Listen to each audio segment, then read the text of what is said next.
nós tínhamos referido em abril, no princípio de abril, que, fins de março, princípio de abril, que iríamos distribuir alguns documentos. Um deles com as respostas imediatas à crise económica originada pela Covid-19 e que teve a ver com o apoio às empresas e a liquidez e o segurar a liquidez das empresas, e que depois iríamos apresentar um documento para a retoma, fim de maio, princípio de junho. É isso que nós agora aqui vamos fazer. E que, pelo caminho, daríamos também contributos para a resposta social, coisa que também já fizemos a semana passada. Na resposta social, como eu tive a oportunidade de dizer, o Grupo Parlamentar teve um papel importante, para lá do SEN. Aqui, ao contrário, é um documento preparado quase exclusivamente no quadro do SEN, que é presidido pelo professor Joaquim Sarmento, e que teve o contributo de muitas pessoas do partido, independentes, do SEN e sem ser do SEN, e que estão, aliás, elencadas no fim do documento que receberam, e, portanto, pessoas de variados setores da economia portuguesa, conhecedores de diversos setores da economia portuguesa. E, portanto, hoje tenho aqui os nossos contributos, justamente, para a retoma, ou para, como se diz, o pós-Covid. Naturalmente que sabemos todos que pode haver, infelizmente, uma segunda onda no fim do ano, no inverno, mas a verdade é que o país não pode ficar à espera a ver se há uma segunda onda ou não há uma segunda onda. O país tem de andar para a frente e, portanto, digamos que este é o mês durante o qual nós devemos trocar ideias e fazer propostas para arrancar no terreno logo de seguida, portanto, no mês de julho. Este nosso programa é naturalmente virado para a economia de mercado, para a economia privada e para respostas também da ordem social, sendo que é assim, nós damos as respostas da ordem social, mas é impossível fazer o que quer que seja na vertente social, que será a principal vertente, se nós não tivermos uma economia pujante e não produzirmos. Se não tivermos riqueza para distribuir, nós nunca conseguiremos fazer face à resposta social. E por isso, esta parte, a retoma da economia, é vital. Sem isto, não conseguimos rigorosamente nada. Para nós conseguirmos essa resposta no quadro económico, nós precisamos, tal como precisávamos há 4 ou 5 meses atrás, como é evidente, de mais crescimento económico. Mais crescimento económico, como eu digo, significa mais riqueza para distribuir. Se não houver mais riqueza para distribuir, se houver a mesma ou menos, que é o que está a acontecer agora, obviamente que não conseguimos dar as respostas necessárias. Temos, portanto, ter mais crescimento económico. Esse mais crescimento económico obriga a termos uma economia mais competitiva, portanto, empresas mais competitivas. E empresas mais competitivas, tal como era antes desta crise, portanto, já como era há 4, 5, 6 meses atrás, 1 ano atrás, nós precisamos de apostar nas exportações e no investimento, e particularmente no investimento privado, e não no consumo, nem público, nem privado. O consumo, principalmente o privado, é aquilo que nós queremos, é o objetivo que nós queremos, é poder consumir mais, mas consumir mais com mais produção. Não é o motor do crescimento, é o objetivo, fundamentalmente. O motor do crescimento tem de ser as exportações e tem de ser o investimento. Nós propomos agir sobre 4 elementos fundamentais. O capital humano, como é lógico, o homem, a mulher, o ser humano é a base de tudo e, portanto, se nós não tivermos capital humano qualificado, nós não conseguimos aumentar nem a produção e muito menos a produtividade. Nós temos de agir sobre o investimento também, público e privado, mas particularmente no privado, aumentando a capacidade produtiva, aumentando a capacidade instalada. Temos de agir, terceiro vetor, sobre a componente tecnológica, que é essa que nos pode permitir ganhos de produtividade e, nesse sentido, aumentar a nossa competitividade, com o mesmo trabalho produzir mais, e, finalmente, a sustentabilidade das nossas contas, sejam contas públicas, sejam, inclusive, as nossas contas externas, seja o nosso endividamento externo, que é aquilo que, no fim, até é mais crítico. É aquilo que é o nosso endividamento externo, que, se o fizermos como estamos a dizer, automaticamente se vai reequilibrar por força de um maior esforço na área das exportações. Há um ponto muito importante que está na página 4, que eu queria aqui relevar do ponto de vista político, e que define bem a linha orientadora daquilo que foi este programa. No fim da página 4, refere a nossa matriz social-democrata e diz assim, de uma forma muito clara: nós apostamos numa economia de mercado, assente na liberdade individual, na primazia da iniciativa privada, mas sem descurar as preocupações sociais e o combate às desigualdades. É esta a matriz, e que vale para isto e vale para tudo, em termos ideológicos, digamos assim, para o Partido Social-Democrata. Nós, na página 22, temos uma série de objetivos de ordem estratégica e que tem a ver um pouco com aquilo que eu agora acabei de dizer. Aumentar o peso das exportações no produto, que hoje se situa, hoje não sei onde é que se situa, mas há 4, 5 meses atrás situava-se à volta dos 40%, 41% do produto, e queremos passá-lo até ao fim da legislatura para 50% e depois, num horizonte mais alargado, ter o objetivo de as exportações pesarem 60% no produto. Mas no imediato, até ao fim da legislatura, passar de 40, 41 para 50, eu não sei se é de 40 para 41, repito, porque neste momento em concreto, penso que ninguém sabe exatamente qual é o valor. Melhorar o saldo externo, como eu agora acabei de dizer, decorre daquilo que está no ponto 1, e ter as contas, ter a balança de pagamentos equilibrada ou superavitária de preferência é fundamental para reduzir o endividamento externo. A redução da dívida pública numa década para 70%, 80% do PIB, como sabemos estava em 121, mais ou menos, agora já está em 262 mil milhões o valor. Quanto é que isso representa no PIB? Não se sabe ao certo, porque neste momento ninguém sabe ao certo quanto é que vai ser o PIB no fim deste ano, mas seguramente que ultrapassará os 130% outra vez, como já aconteceu há 2, 3 anos atrás. E, portanto, o objetivo da redução da dívida pública, aliás, nós sempre defendemos essa redução e eu chamava a atenção para, agora no terreno, agora na prática, se perceber a vantagem de ter contas públicas equilibradas e uma dívida pública mais apertada. Hoje, países como a Alemanha têm uma folga de apoiar a sua economia que nós não temos, porque uma coisa é ter 60% de dívida face ao produto, outra coisa é ter 120%, é o dobro. E, portanto, a folga de quem, na devida altura, teve cuidado com as suas contas públicas é muito maior de quem passou anos sem ter esse cuidado, pese embora no pós-Troika se tenha percebido, finalmente, a importância disso. E depois, aqui, não vou agora ler os objetivos todos, mais alguns que podem ver aí, como digo, na página 22. Eu ia sublinhar algumas medidas de caráter mais pontual e de maior impacto direto na vida das pessoas e depois o professor Joaquim Sarmento faz um enquadramento económico mais largo do que isto que eu agora vou referir. Porque há aqui medidas estruturalmente muito mais relevantes que estas que eu vou dizer que são mais conjunturais, mas mais dirigidas às pessoas. Um objetivo central, como nós sempre dissemos, é a capitalização das empresas e entre a página 28 e a página 31 tem imensas medidas para ajudar à capitalização das empresas. Depois temos aqui, ainda no quadro dessa ajuda, um ponto que temos vindo sempre a sublinhar. Tive a oportunidade, aliás, de referenciar isso ainda na última reunião com o Primeiro-Ministro, que é o facto do Estado ter uma oportunidade, neste momento, de começar a pagar a tempo e horas. Nós consideramos aqui a tempo e horas 30 dias. É difícil saber exatamente, e vale pouco o tempo médio de pagamento do Estado, porque depois nos setores é muito mau, noutros setores é melhor um bocadinho. Nós temos aqui como média aos 30 dias.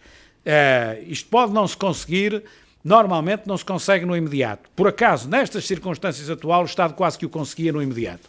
Eu levei, quando fui presidente de uma Câmara Municipal, levei a trazer de 6 ou 7 meses de tempo médio de pagamento, para uma semana ou menos, levei quase 10 anos a fazer as coisas como devem ser.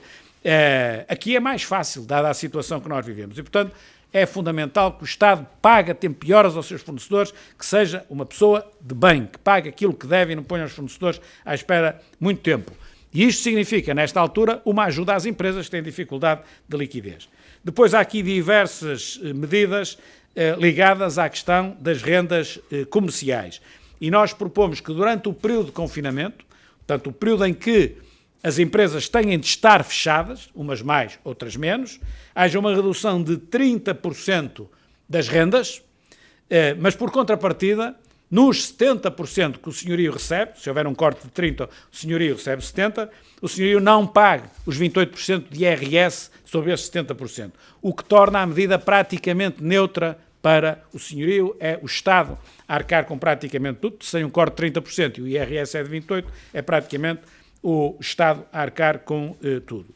E depois, até 31 de dezembro, portanto, aquelas empresas que abrem, mas depois, apesar de abertas, até 31 de dezembro, podem optar por duas medidas. Ou têm uma redução de 25%, negociada com o senhorio, que aí tem um apoio do Estado e o IRS baixa de 28% para 6%, é uma modalidade. A outra modalidade é a possibilidade das rendas do segundo semestre, pura e simplesmente não serem pagas agora e serem pagas em 12 prestações durante o ano de 2021 e aí o senhorio, por efeitos de tesouraria do próprio senhorio, digamos assim, teria um bónus no sentido da taxa de IRS baixar de 28 para 15. Nos centros comerciais, isto são as rendas comerciais fora dos centros comerciais, têm um estatuto próprio, como sabem, e normas próprias. Aí a nossa proposta é que todas as rendas de 2020, entre março e dezembro, se ficassem confinadas à parte variável. Na maior parte dos casos, as lojas nos shoppings pagam uma renda fixa e uma renda variável em função das suas vendas. A nossa proposta é que até 31 de dezembro eles só pagassem a parte que está em função das vendas que conseguirem fazer. E também propomos, quer na habitação, quer no setor comercial, que todos os contratos de arrendamento sejam prolongados por um ano. Portanto, imagino que um contrato de arrendamento terminava agora em outubro, passaria a terminar em outubro do ano seguinte, a não ser que as partes se entendessem de forma contrária, como é evidente. Temos depois uma medida que eu acho que é uma medida absolutamente fundamental e que tem a ver com dois objetivos. Um primeiro de salvação de algumas empresas. Por outro lado, de aumento da escala de algumas empresas muito pequenas. E que tem a ver com a criação de um regime específico que apoie a fusão e a aquisição de empresas. Ou seja, uma empresa que, findo este período, esteja numa enorme dificuldade e praticamente tenha de fechar a porta, o que é preferível? Que ela feche ou que seja adquirida por uma outra do mesmo setor que consiga com isso salvá-la e ela própria aumentar a sua escala. Esta é claramente uma medida preferível à falência da empresa.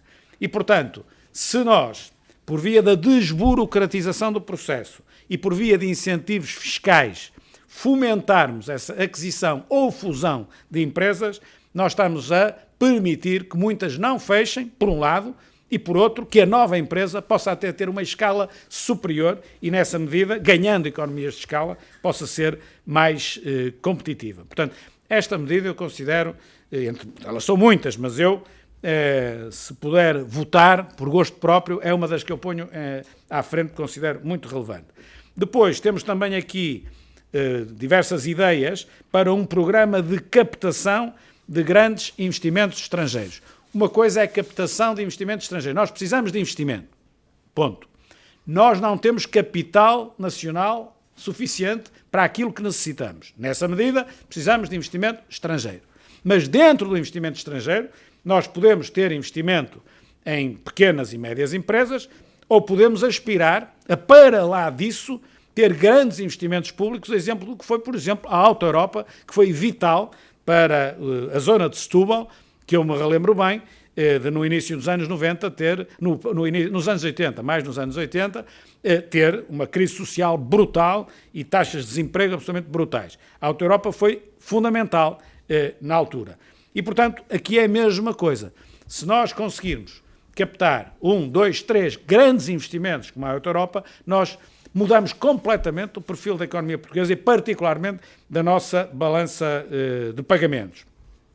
Nesse sentido, temos aqui uma série de ideias e de medidas tendentes a facilitar essa possibilidade, estão na página 32, e digo eu, e se esses investimentos conseguirem ir para locais mais abandonados, designadamente o interior do país, bom, aí ainda melhor.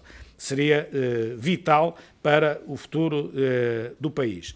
E também aqui uma pequena medida, porque nós fizemos o nosso programa eleitoral muito assente numa redução calma, tranquila e sustentada da carga fiscal, que agora é muitíssimo difícil face à situação que vivemos, mas, no entanto, há aqui uma pequena medida que é redução de impostos e que é acomodável, que é a redução da taxa reduzida do IRC, que hoje se aplica às empresas que têm um lucro igual ou inferior a 25 mil euros e passar esse lucro para 100 mil euros. Ou seja, empresas que apresentem um lucro igual ou inferior a 100 mil euros passariam a ser taxadas em sede IRC até ao fim da legislatura apenas em 17%. E, finalmente, para passar a palavra ao professor Joaquim Sarmento, entre as páginas 33 e 34 estão aí diversas medidas que visam aquilo que eu disse no início, que é a aposta na valorização dos recursos humanos, na requalificação dos recursos humanos, ou, se quiserem, um termo mais atual e mais sofisticado, no capital humano.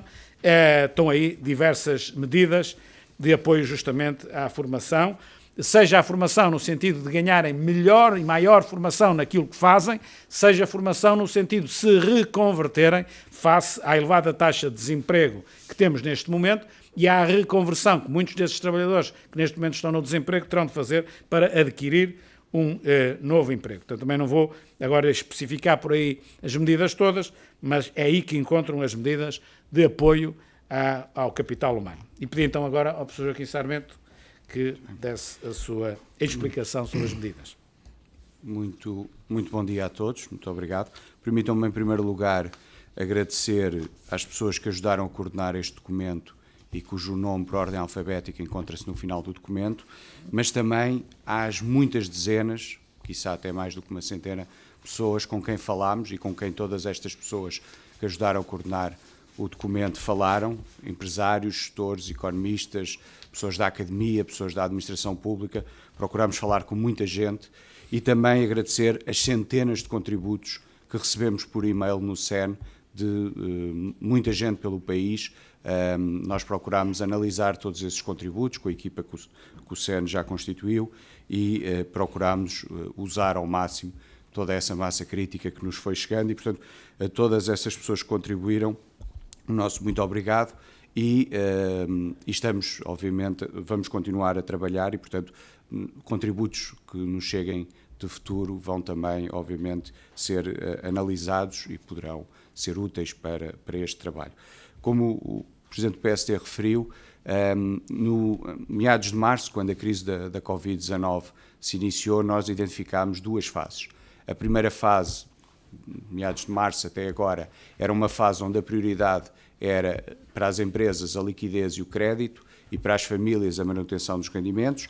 Como também foi referido, nós a 4 de abril apresentámos logo um pacote de medidas para liquidez, crédito e rendimento e depois durante o mês de maio apresentámos algumas medidas de capitalização muito relacionadas com os instrumentos do Banco Europeu de Investimentos e também um regime especial de transação de créditos fiscais. Todas essas medidas que apresentámos ao longo de maio estão agora vertidas neste programa. Este programa é aquilo que nós chamamos a fase 2. É a fase em que a prioridade deixa de ser tanto a liquidez e o crédito para as empresas, mas passa a ser a recuperação económica, a capitalização das empresas, o investimento privado e o emprego. E como eu tenho referido, e o Presidente do PSD também já o referiu, a prioridade económica tem que ser as empresas. E o nosso programa está feito exatamente para acudir às empresas e para potenciar o valor das nossas empresas. E, portanto, nós, na semana passada, apresentámos o programa social e agora apresentamos o programa de recuperação económica. E este programa é um programa de resposta ao choque económico, é um programa para os próximos 2 anos e é um programa de medidas concretas de apoio às empresas, ao investimento, ao emprego, à formação profissional, etc. Nós iremos, mais tarde, apresentar um programa estratégico para o país. E, portanto, que é diferente deste programa. Este é um programa de medidas, é um programa muito operacional do que é que podemos fazer nos próximos 2 anos para recuperar a capacidade económica do país, que foi perdida com esta crise, e de aumentar essa capacidade económica. E nós iremos apresentar o nosso programa estratégico mais à frente. Porquê? Porque só faz sentido apresentá-lo depois de conhecer a resposta europeia. E, portanto, conhecendo a resposta europeia, que nós esperamos que seja o mais breve possível, eventualmente em junho ou julho, nós a seguir, e portanto em julho ou em setembro, consoante a resposta europeia seja tornada decidida e tornada pública, iremos apresentar o nosso programa estratégico. Contudo, o nosso programa estratégico é o nosso programa eleitoral de há um ano atrás, adaptado às novas circunstâncias e adaptado à resposta europeia. E, portanto, não fugirá daquilo que foi a matriz do nosso programa eleitoral, mas terá, obviamente, novas condicionantes, dada a situação do país, que era inesperada quando, há um ano atrás, apresentámos o nosso programa eleitoral, e dada o pacote financeiro que se espera que seja decidido a nível europeu e que será crítico na recuperação económica do país. Em todo o caso, quer este programa que estamos a apresentar hoje de recuperação económica, quer o programa estratégico, tem um único objetivo estratégico. Nós estamos habituados a ver nos programas muitos objetivos estratégicos, tudo é estratégico. Nós desenhámos o programa com um único objetivo estratégico, tornar, no médio prazo, a economia portuguesa uma das mais competitivas da zona euro. E esse objetivo estratégico decompõe-se depois em 8 objetivos operacionais, que o Presidente do PSD já referiu, que estão na página 22, exportações, saldo externo, dívida pública, investimento privado, investimento direto estrangeiro, bens transacionáveis, desemprego e combater as desigualdades sociais e a pobreza. E em 4 eixos fundamentais, que também já foram referidos, capital humano, investimento, tecnologia e sustentabilidade, quer financeira, quer ambiental e energética. E, portanto, todas as medidas, o que é que nós temos? Temos um programa que tem um objetivo estratégico, que se decompõe em 8 objetivos operacionais, por sua vez se decompõem em medidas, ações e programas. E, portanto, não ficamos apenas, como infelizmente muitas vezes é hábito em Portugal, pela parte geral, pelas generalidades de que queremos um país melhor, um país mais competitivo, mas temos também a parte operacional, digamos, a parte tática de como é que fazemos isso. E, portanto, é um programa desenhado para as empresas e o nosso propósito é que as empresas tenham um leque o mais alargado possível de soluções. E deixem-me dar um exemplo que tem a ver com a capitalização das empresas. Nós temos no programa 8 linhas diferentes de capitalização das empresas. Cada uma delas é desenhada de uma maneira específica e tem objetivos específicos. E porquê?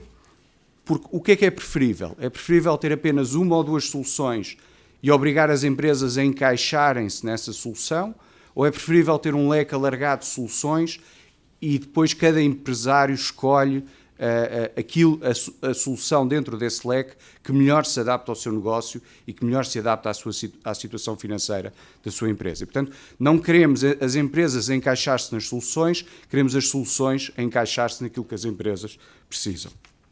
E, portanto, as nossas medidas têm um propósito: dar liberdade de escolha aos empresários para decidir aquilo que entendem ser o melhor face ao seu negócio e face à sua situação atual. E, portanto, temos estas linhas de capitalização, temos também um reforço quer do papel, quer do capital social do Banco de Fomento. O Banco de Fomento é um instrumento fundamental no desenvolvimento do país e, infelizmente, nos últimos 5 anos esteve parado. Temos medidas de fomento à exportação, nomeadamente ligadas aos seguros de crédito, que ainda ontem era notícia de que as empresas exportadoras não conseguem obter estes seguros, que são fundamentais para poderem exportar. Temos, como também já foi referido, o regime fiscal de fusões e aquisições, não só para acudir às empresas que estão em dificuldade, mas que com capital seriam viáveis, mas também porque um dos problemas da economia portuguesa, das empresas portuguesas, é a sua pequena dimensão, a falta de escala. E depois o programa de captação de grandes investimentos, dando o exemplo da Auto Europa. E porquê? Porque, se recordarem, no início dos anos 90, quando o governo do professor Cavaco Silva trouxe a Auto Europa teve 3 efeitos na economia portuguesa e na indústria portuguesa. O primeiro foi o próprio efeito de dimensão. Estamos a falar de um investimento de uma fábrica que representa 1% do PIB e que é a terceira ou quarta maior exportadora do país. E, portanto, só por esse efeito, a economia portuguesa dá um salto significativo se trouxer este tipo de grandes projetos. Mas tem mais dois efeitos. O segundo é a entrada num novo setor, numa nova feira de negócio. A Auto Europa permitiu criar um conjunto de empresas a montante do setor dos componentes automóveis que hoje competem e vendem para todo o mundo. E, portanto, trazer um grande projeto, agora já não, obviamente, no setor automóvel, mas noutro setor, tem este efeito de arrastamento em toda a linha de produção desse setor. E depois porque este tipo de projetos dá um salto tecnológico e de produtividade na tal economia e nas tais empresas que têm pequena dimensão e que por isso são menos competitivas e têm menos produtividade por via da sua pequena escala. E, portanto, temos também medidas de diversificação da economia, mas temos também programas setoriais para o turismo, para a agricultura, para o mar e temos também um conjunto de medidas para melhorar o programa de recuperação de empresas, o programa de reestruturação e recuperação de empresas que estão em processo de falência, mas que ainda podem ser recuperadas. Do ponto de vista da infraestrutura, nós não abordamos muito as questões de infraestrutura exatamente porque serão para o programa estratégico, mas e também porque estarão dependentes do programa de resposta europeia, mas obviamente que a ferrovia de mercadorias é crítica para a recuperação económica do país. No investimento público, além da ferrovia, nós defendemos sobretudo investimento público local, que tenha um efeito multiplicador grande e muito focado na transição digital, no capital humano e na sustentabilidade.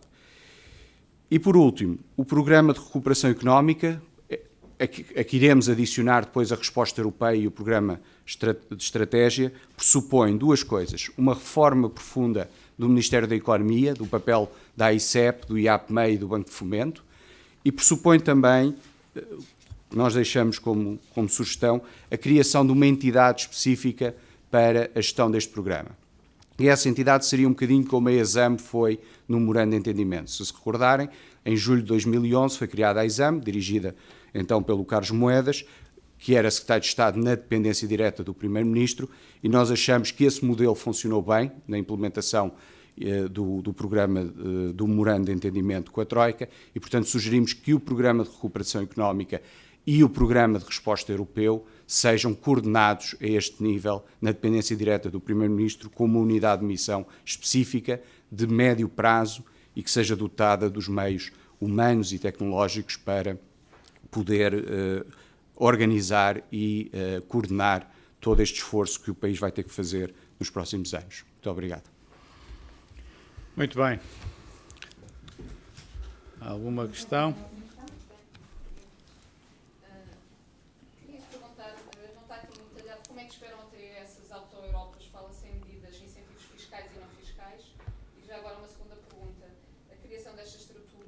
Será para evitar que para ministros ou pessoas fora do governo possam coordenar este tipo de programa, como agora se fala de António Costa? Não sei se quer que eu responda Sim, à segunda. A captação de grandes investimentos faz-se por duas vias, pela utilização de dois instrumentos. O instrumento fiscal e o instrumento de desburocratização e facilitação desses investimentos. Há uma coisa que é muito importante.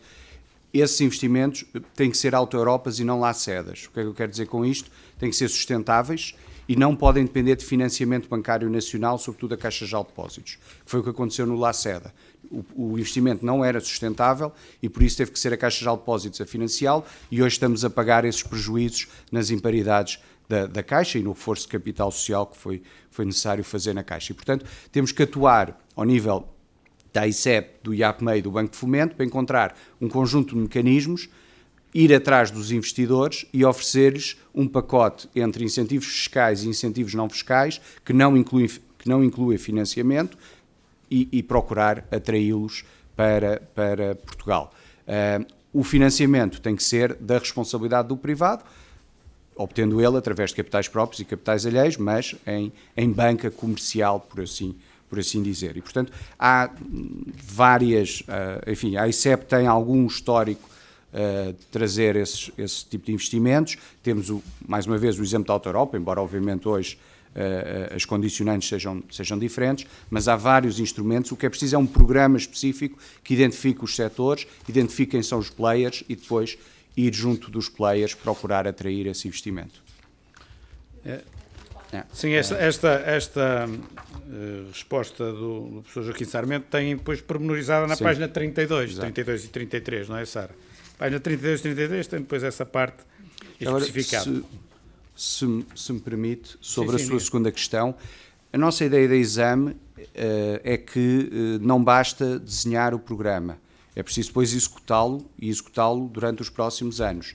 E é essa execução que nos preocupa, porque vai, em princípio, haver um montante elevado de dinheiros europeus, vai haver um esforço muito grande do país para recuperar a sua economia e o seu tecido social, e esse esforço tem que ser coordenado e executado, e preocupa-nos alguma dispersão que é natural existir nestas coisas. E por isso o bom exemplo da aplicação do memorando de entendimento na forma como foi executado, e o bom exemplo do trabalho que o Carlos Moedas fez na altura, é um bom exemplo que vale a pena seguir para este programa, que é naturalmente diferente do memorando de entendimento, felizmente, mas que deve ser coordenado e deve ter, obviamente, um endorsement político ao nível do Primeiro-Ministro. Eu gostava de saber... Desculpa, não sei se queria dizer alguma coisa. reduzir a dívida pública ao longo de uma década para qualquer coisa como 70% ou 80% do PIB. Estimamos que esteja para aí em 130% do PIB. Tem algumas ideias de como é que isto poderá ser feito, mesmo neste prazo longo de 10 anos? Isso é feito com orçamentos equilibrados ou ligeiramente superavitários, não é? Ou seja, cada vez que um orçamento de Estado tem um déficit, obrigatoriamente aumenta a dívida, não é? Na exata medida em que a despesa é mais superior à receita, tem de se endividar para fazer a despesa toda que pretende fazer. O contrário é o contrário. Se tiver uma receita um pouco superior à despesa, naturalmente consegue abater a dívida. Portanto, aquilo que é fundamental é, se conseguir, é isso. Por outro lado, se tiver o orçamento equilibrado, aí já nem superávit nem déficit, mas o PIB for crescendo, a relação entre a dívida e o PIB também vai melhorando. Portanto, é uma mistura destes dois fatores, na medida em que a economia o permitir. Não é? Sim. Não passando pela prioridade de um corte na despesa, por exemplo? Não, Essa o que nós defendemos no programa eleitoral era muito claro. A despesa corrente primária, ou seja, a despesa de funcionamento sem os juros, deve crescer substancialmente abaixo daquilo que é o crescimento do PIB nominal. E, portanto, se isso acontecer, o rácio de despesa corrente primária no PIB reduz-se. O que é preciso fazer para reduzir a dívida pública? É preciso ter excedentes orçamentais, é preciso ter crescimento económico e é preciso manter as taxas de juros relativamente baixas. Destas três, aquela que é mais difícil de controlar, que é sobretudo exógena, são as taxas de juros. E isso depende sobretudo do Banco Central Europeu, embora também dependa da política orçamental que o país segue. E, portanto, se conseguirmos ter voltar a ter taxas de crescimento nominais de 4, 4,5, 5, pressupõe taxas de crescimento real de 2,5, 3 e depois um deflator do produto na ordem de 1,5, 2. E a taxa de juros média da dívida pública se mantiver em 2%, só por esse efeito a dívida vai-se reduzindo. E depois pelo efeito, obviamente, de pequenos superávites que teremos que alcançar a muito breve trecho do ponto de vista orçamental. Parece-me que por essa grande aposta apenas das grandes empresas que este programa corre o risco de penalizar as pequenas empresas e os pequenos empreendedores e negócios familiares. O PSD acredita que estas pequenas empresas não são suficientes para porem... É exatamente ao contrário do que está a dizer. Uma pergunta que diz neste programa logo no início que o PSD não está refém da extrema esquerda e estas são as próprias medidas muito diferentes daquelas que a partida poderíamos esperar desses partidos. Temo que o Governo, de alguma forma, fique refém da extrema-esquerda naquele programa económico que está a definir e o que fará o PSD no caso dessa ser a perspectiva do Governo? Cada coisa sobre pequenas e médias empresas. Isto que está aqui está essencialmente desenhado para o tecido empresarial português. E o tecido empresarial português é feito fundamentalmente de pequenas e médias empresas. Aquilo que está a confundi-lo um bocadinho é o facto de nós termos falado na captação do investimento estrangeiro e dentro da captação do investimento estrangeiro fazer um esforço no sentido de conseguir 2 ou 3 grandes projetos. 2 ou 3 grandes projetos, sendo ambicioso, Sendo menos ambicioso, é um grande projeto, nós estamos a Alta Europa. Portanto, é isso que a está a confundir um bocadinho, porque tudo isto está fundamentalmente desenhado para o tecido empresarial português, são pequenas e médias empresas. Mesmo quando falamos em fusões e aquisições, fundamentalmente tem a ver com fusões e aquisições no tecido empresarial português. Ora, se são empresas pequenas e médias, é para essas que está desenhado para as pequenas e médias empresas, que é o fundamental da economia. A sua outra questão tem a ver com eu temer que o Governo esteja preso à esquerda. Bom, essa pergunta não é para mim, tinha de ser para o Primeiro-Ministro, mas isso é o que nós vamos ver agora.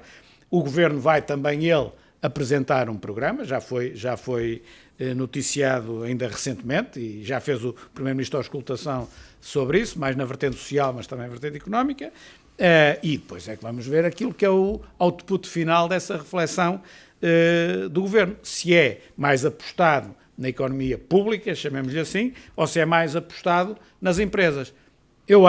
Nós achamos que o fundamental são as empresas que criam emprego, são as empresas que são melhores ou piores ao nível da produtividade, são as empresas que é assim que a economia funciona. E, portanto, tem de haver algum investimento público, mas é um investimento público que deve ser complementar àquilo que é a atividade das empresas. E um investimento público com grande efeito multiplicador, que arraste a economia. Um desses exemplos que nós temos referido, e acho que isto é pacífico à escala nacional, é a questão da aposta na ferrovia, que até pode ser uma aposta que de uma forma normal não tenha um grande efeito multiplicador, mas Portugal está numa situação miserável na ferrovia, está quase a caminho de deixar de a ter. Bom, aí já o efeito multiplicador é muito superior do que se fossem pequenos investimentos depois no fim de linha, que não é infelizmente o caso em Portugal, não é? Rapidamente a questão do investimento estrangeiro. Ontem, no evento com a AICEP, de Portugal Exporta, foi celebrado o fato de que esses investimentos não pararam mesmo nesse período mais crítico da pandemia, né? Então, qual a avaliação que os senhores fazem do atual cenário do país relacionado a essa captação de investimentos estrangeiros e o que é que Portugal tem de fato a oferecer eventualmente para os novos, né, que estão dentro desse plano de captação dos grandes que poderão vir? Sim, é preciso terem noção que nos últimos anos o investimento estrangeiro concentrou-se sobretudo no turismo e no imobiliário, não na indústria. E de facto, aparentemente os números dizem que o imobiliário não teve uma travagem muito significativa, e isso obviamente é positivo, mas aquilo que nós estamos a falar, no caso do nosso programa, é de investimento estrangeiro industrial, na indústria, e portanto a ideia é trazer grandes projetos industriais, e mais uma vez o exemplo da Alta Europa, mas temos também o da Bosch, o da Siemens, entre outros. O que é que nós podemos ter para oferecer? Se de facto se confirmar um processo que a Covid-19 pode ter iniciado de maior proximidade das linhas de produção, a Europa e os Estados Unidos têm uma oportunidade de se reindustrializar, e com isso Portugal tem uma posição privilegiada do ponto de vista da ligação Europa-Estados Unidos. Por outro lado, temos que criar os incentivos, como eu dizia, fiscais e não fiscais, para que as empresas se sintam atraídas para investir em Portugal, até porque em algumas áreas Portugal tem capital humano de excelência, sobretudo nas áreas de engenharia. Portugal forma hoje engenheiros de topo mundial. E, portanto, tendo o capital humano, o que é que nós temos que atuar? Temos que atuar sobre as políticas do lado da oferta, quer do ponto de vista fiscal, simplificando, tornando menos complexo e, obviamente, atuando ao nível dos incentivos fiscais, e depois do lado não fiscal, reduzindo os custos de contexto, reduzindo a morosidade dos processos de licenciamento e de autorizações, etc. E, portanto, nós temos um programa que atua do lado das políticas de oferta e não do lado das políticas de procura, isso também é claro quem ler o nosso documento, e é aí que temos que atuar para trazer mais investimentos. Uma questão relativamente a uma resposta mais imediata do apoio às empresas, como é que o PSD viu as palavras da Ministra do Trabalho ontem, que deu a entender que o layoff simplificado poderia ficar restringido mesmo a quem está, a empresas que continuam fechadas em confinamento, e outro pacote de apoios ainda por revelar a outras empresas. Os empresários parecem não ter ficado especialmente agradados com as notícias Bom, não sei, aquilo que eu entendo é que, não tenho presente aquilo que é exatamente o que a Ministra do Trabalho disse. Agora, o que eu entendo é aquilo que é óbvio e sensato. As empresas que têm de continuar fechadas, não é? Que não têm mercado, que têm, por qualquer motivo, têm de continuar fechadas, ou por razões sanitárias, têm de continuar a receber o layoff nos termos que agora recebeu.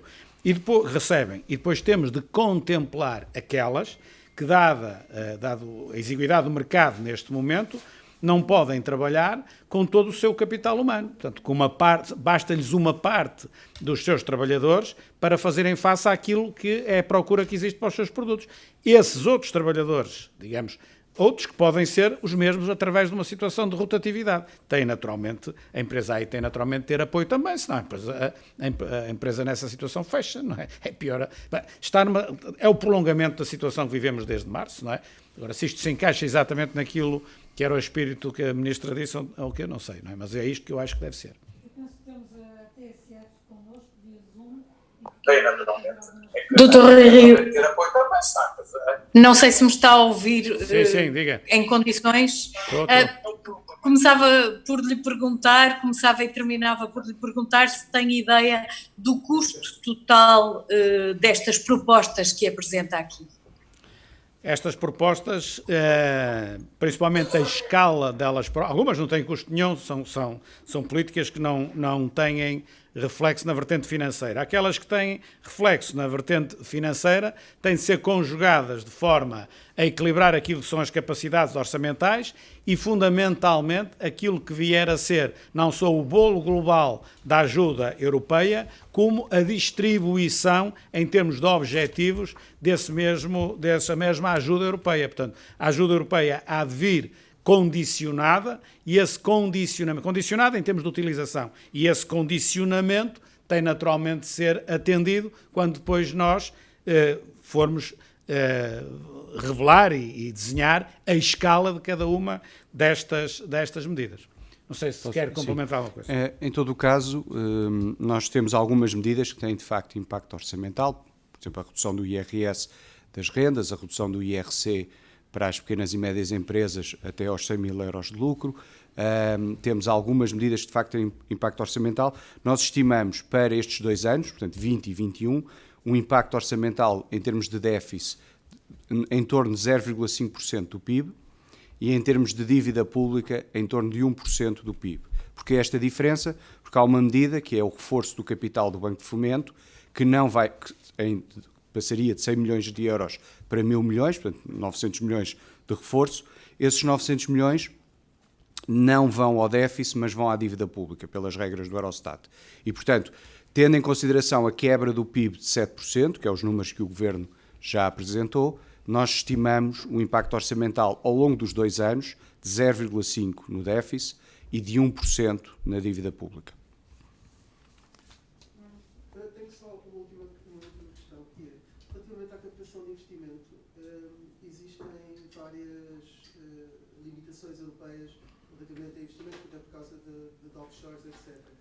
Isso foi ponderado? Qual é que é exatamente a proposta para que essas empresas venham para aqui, numa altura em que há pressão sobre a Irlanda e outros países que têm esses incentivos fiscais? Mas nós não estamos a falar de reduções de taxa de IRC e também não estamos a falar de offshores.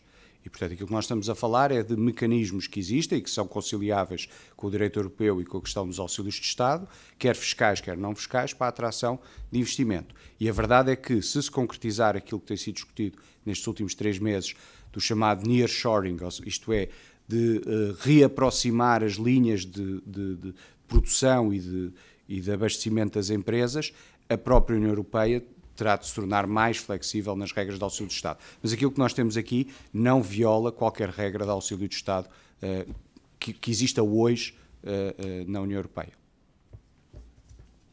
Está tudo? Obrigado.